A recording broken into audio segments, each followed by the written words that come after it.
Hi friends, welcome to Dhankush kitchen. ಇವತ್ತಿನ ರೆಸಿಪಿನಲ್ಲಿ ಒಂದೇ ಹಿಟ್ಟನ್ನು ಯೂಸ್ ಮಾಡಿಕೊಂಡು ಮೃದುವಾಗಿ ಈ ರೀತಿ ಗೂಡಾಗಿ ದೋಸೆನ ಮಾಡ್ಕೋಬೋದು. ಹಾಗೆ ನೀವು ಇದರಲ್ಲೇ ಇಡ್ಲಿನೂ ಕೂಡ ಮಾಡ್ಕೋಬೋದು. ಹಾಗೆ ಆನಿಯನ್ ದೋಸೆ, ಈ ರೀತಿ ನೀವು ಸೆಟ್ ದೋಸೆಗಳನ್ನೂ ಕೂಡ ಮಾಡ್ಕೋಬೋದು. ಅದು ಹೇಗೆ ಮಾಡೋದು ಅನ್ನೋದನ್ನು ತೋರಿಸ್ಕೊಡ್ತೀನಿ ನೋಡಿ. ಮೊದಲು ನಾವು ದೋಸೆ ಮಾಡಲಿಕ್ಕೆ ಅಕ್ಕಿ ಮತ್ತು ಉದ್ದಿನಬೇಳೆನ ನೆನೆಸ್ಕೋಬೇಕು. ನೋಡಿ, 2 ಗ್ಲಾಸಷ್ಟು ನಾನು ಅಕ್ಕಿನ ತೊಗೊತಾ ಇದ್ದೀನಿ. ಇದು ರೇಷನ್ ಅಕ್ಕಿ, ನೀವು ಯಾವ ಅಕ್ಕಿ ಬೇಕಾದರೂ ಯೂಸ್ ಮಾಡ್ಬೋದು. ಹಾಗೆ ನೋಡಿ, ಇಲ್ಲಿ ಯಾವ ಗ್ಲಾಸಲ್ಲಿ ಅಳತೆ ಮಾಡಿಕೊಂಡು ನಾನು 2 ಗ್ಲಾಸ್ ಅಕ್ಕಿ ತೊಗೊಂಡಿದ್ನೋ ಅದೇ ಗ್ಲಾಸ್ನಲ್ಲಿ 1/4 ಗ್ಲಾಸಷ್ಟು ಉದ್ದಿನ ಕಾಳನ್ನ ತೊಗೊಂಡಿದ್ದೀನಿ. ಹಾಗೆ ಅರ್ಧ ಸ್ಪೂನಷ್ಟು ಮೆಂತ್ಯ ಕಾಳು, ಹಾಗೆ 1 ಸ್ಪೂನಷ್ಟು ಕಡಲೆಬೇಳೆನೂ ಕೂಡ ಸೇರಿಸ್ಕೊಂಡು ಇದನ್ನು ಚೆನ್ನಾಗಿ ನಾವು ತೊಳ್ಕೊಬೇಕು. ನೋಡಿ, ಇದು ಎರಡನ್ನೂ ಚೆನ್ನಾಗಿ ತೊಳ್ಕೊಂಡು ಅದು ಮುಳುಗೋ ಅಷ್ಟು ನೀರನ್ನು ಹಾಕಿ ಇದನ್ನು ಪೂರ್ತಿ ಒಂದು 6ರಿಂದ 7 ಅವರ್ ಚೆನ್ನಾಗಿ ನೆನೆಲಿಕ್ಕೆ ಬಿಡಬೇಕು. ನೋಡಿ, ಬೆಳಗ್ಗೆ ಈ ರೀತಿ ಮಾಡಿಟ್ಕೊಂಡ್ರೆ ಸಾಯಂಕಾಲ ನೀವು ರುಬ್ಕೋಬೋದು. ನೋಡಿ, 1/4 ಕಪ್ಪಷ್ಟು ನಾನು ಅವಲಕ್ಕಿನ ತೊಗೊಂಡಿದ್ದೀನಿ. ಇದನ್ನು ಕೂಡ ಚೆನ್ನಾಗಿ ತೊಳೆದು ನೆನೆಸ್ಕೋಬೇಕು. ನಾವು ರುಬ್ಬೋದಕ್ಕೂ ಅರ್ಧ ಗಂಟೆ ಮೊದಲು ನಾವು ಇದನ್ನು ನೆನೆಸಿಟ್ಕೋಬೇಕು. ಅರ್ಧ ಗಂಟೆ ಆದಮೇಲೆ ನಾವು ಎಲ್ಲವನ್ನು ರುಬ್ಕೋಬೋದು. ನೋಡಿ, ಇವಾಗ ಅರ್ಧ ಗಂಟೆ ಆದಮೇಲೆ ನಾನು ಉದ್ದನ್ನು ಚೆನ್ನಾಗಿ ತೊಳೆದು ಎತ್ಕೊತೀನಿ.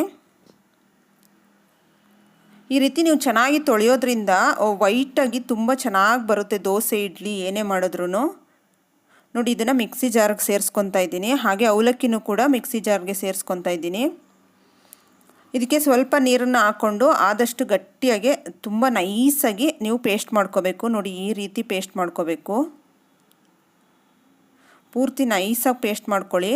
ನೋಡಿ, ನಾನಿಲ್ಲಿ ಕುಕ್ಕರ್ನ ತೊಗೊಂಡಿದ್ದೀನಿ. ನೀವು ಕುಕ್ಕರ್ನ ಯೂಸ್ ಮಾಡೋದ್ರಂತೂ ತುಂಬ ಚೆನ್ನಾಗಿ ಉಬ್ಬಿ ಬರುತ್ತೆ. ಏನಕ್ಕೆ ಅಂತ ನಾನು ಮುಂದೆ ಹೇಳ್ತೀನಿ. ನೋಡಿ, ಅಕ್ಕಿನೂ ಕೂಡ ಇವಾಗ ರುಬ್ಕೊಂಡು ಬರ್ತೀನಿ. ಅಕ್ಕಿನ ಮಾತ್ರ ನೈಸಾಗಿ ನೀವು ಪೇಸ್ಟ್ ಥರ ಮಾಡಬಾರ್ದು. ಈ ರೀತಿ ತರ್ತರಿಯಾಗಿರಬೇಕು, ಸ್ವಲ್ಪ ರವೆ ಥರ ಇರಬೇಕು. ಆ ರೀತಿ ಮಾಡೋದ್ರಿಂದ ದೋಸೆ ಆಗಲಿ ಇಡ್ಲಿ ಆಗಲಿ ಎಲ್ಲವೂ ತುಂಬ ಚೆನ್ನಾಗಿ ಬರುತ್ತೆ. ನೋಡಿ, ಇದನ್ನು ಈ ರೀತಿ ಚೆನ್ನಾಗಿ ಕೈನಿಂದ ಮಿಕ್ಸ್ ಮಾಡ್ಕೊಳ್ಳಿ.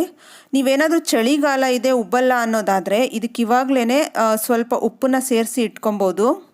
ನೋಡಿ, ಈ ರೀತಿ ನೀವು ಕುಕ್ಕರ್ನಲ್ಲಿ ನೀವು ದೋಸೆ ಹಿಟ್ಟನ್ನು ಹಾಕಿ ಈ ರೀತಿ ಉಬ್ಲಿಕ್ಕೆ ಬಿಟ್ಟರೆ ತುಂಬ ಚೆನ್ನಾಗಿ ಉಬ್ಬುತ್ತೆ. ನೀವು ಚಳಿಗಾಲದಲ್ಲೆಲ್ಲ ಉಬ್ಬೋದಿಲ್ಲ ಅನ್ನೋದಾದರೆ ಈ ರೀತಿ ರಬ್ಬರ್ ಮತ್ತು ವಿಷಲ್ ಎರಡನ್ನೂ ಕೂಡ ಸೇರಿಸಿ ಈ ರೀತಿ ನೀವು ರಾತ್ರಿನೇ ಮಾಡಿ ಇಟ್ಬಿಟ್ರೆ ಬೆಳಗ್ಗೆ ಅಷ್ಟರಲ್ಲಿ ತುಂಬ ಚೆನ್ನಾಗಿ ಉಬ್ಬಿ ಬಂದಿರುತ್ತೆ. ನೋಡಿ, ಎಷ್ಟು ಚೆನ್ನಾಗಿ ಬಂದಿದೆ ಅಂತೇಳಿ. ನಾನು ರಾತ್ರಿ ಇದನ್ನು ಚೆನ್ನಾಗಿ ರುಬ್ಬಿ ಇಟ್ಟಿದ್ದೆ. ಇದು ಬೆಳಗ್ಗೆ ಅಷ್ಟರಲ್ಲಿ ಎಷ್ಟು ಚೆನ್ನಾಗಿ ಉಬ್ಬಿ ಬಂದಿದೆ ಅಂತ ನೋಡಿ. ಇದೇ ಹಿಟ್ಟಿನಲ್ಲಿ ನೀವು ಇಡ್ಲಿ ಮಾಡಿದ್ರೂ ಕೂಡ ತುಂಬ ಚೆನ್ನಾಗಿ ಬರುತ್ತೆ. ದೋಸೆಗಳನ್ನ ಕೂಡ ನೀವು ಮಾಡ್ಕೋಬೋದು.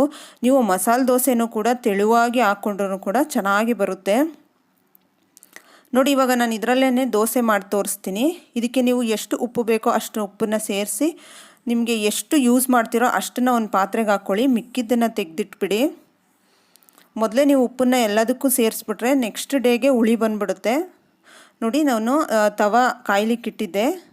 ನೋಡಿ, ದೋಸೆನ ನಾನು ಹಾಕ್ಕೊತಾ ಇದ್ದೀನಿ. ಸೆಟ್ ದೋಸೆ ನಿಮಗೆ ಎಷ್ಟು ದಪ್ಪ ಬೇಕೋ ಅಷ್ಟು ದಪ್ಪದವರೆಗೂ ಮಾಡ್ಕೋಬೋದು.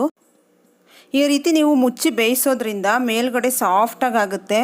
ನೀವು ಡಬಲ್ ಸೈಡ್ ಬೇಯಿಸ್ಕೊಳ್ಳೋ ಅವಶ್ಯಕತೆ ಇರಲ್ಲ. ಸಿಂಗಲ್ ಸೈಡ್ ಬೇಯಿಸ್ಕೊಂಡ್ರೆ ಸಾಕು, ತುಂಬ ಚೆನ್ನಾಗಾಗುತ್ತೆ. ನೋಡಿ, ಇಷ್ಟೇ ತೆಗೆದುಬಿಟ್ರೆ ಆಯಿತು. ತುಂಬ ಅಂದರೆ ತುಂಬ ಟೇಸ್ಟಿಯಾಗಿರುತ್ತೆ.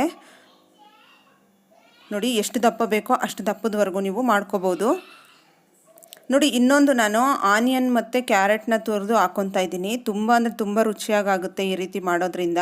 ನೀವು ಈ ರೀತಿ ಹಾಕ್ಬಿಟ್ಟು ನೀವು ಉಲ್ಟಾ ಮಾಡಿ ಬೇಯಿಸ್ಕೊಂಡಾಗ ಅದು ಮೇಲ್ಗಡೆ ಎಲ್ಲ ಕಪ್ಪಾಗ್ಬಿಡುತ್ತೆ.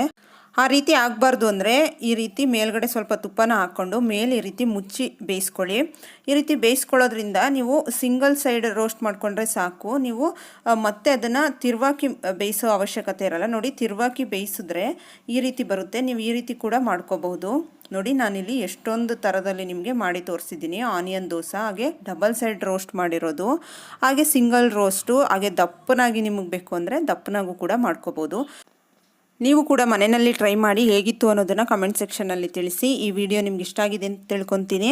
ಇಷ್ಟ ಆಗಿದ್ದರೆ ನಮ್ಮ ಚಾನಲ್ನ ಸಬ್ಸ್ಕ್ರೈಬ್ ಆಗಿ, ಹಾಗೆ ಬೆಲ್ಲೈಕನ್ನ ಕ್ಲಿಕ್ ಮಾಡಿ, ಹಾಗೆ ನಿಮ್ಮ ಫ್ಯಾಮಿಲಿ ಫ್ರೆಂಡ್ಸ್ ಜೊತೆ ಈ ವಿಡಿಯೋನ ಶೇರ್ ಮಾಡಿ.